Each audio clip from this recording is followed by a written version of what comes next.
Nepal communist party माओवादी केन्द्रले पहल गरेको यो एकता टिक्नेवाला छैन। मैले पछि बोल्ने ल ठीक छ, अहिले मैले बोल्ने होइन।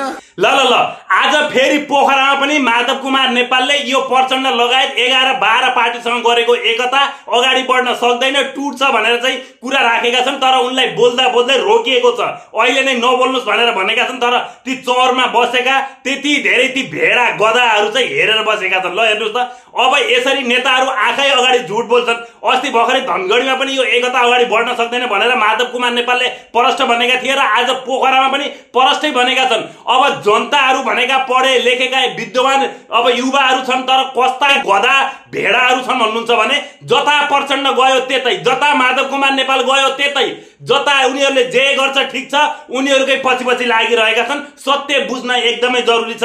यो पार्टी एकता भनेको यो घात हो। यिनीहरूले गरी केही पनि सक्ने होइनन्। केही पनि गर्न नसक्ने अवस्था आएपछि पार्टी एकता गरेर जनतालाई उल्लु बनाएर 2-4 सिट ल्याउने सोचिरहेको छ।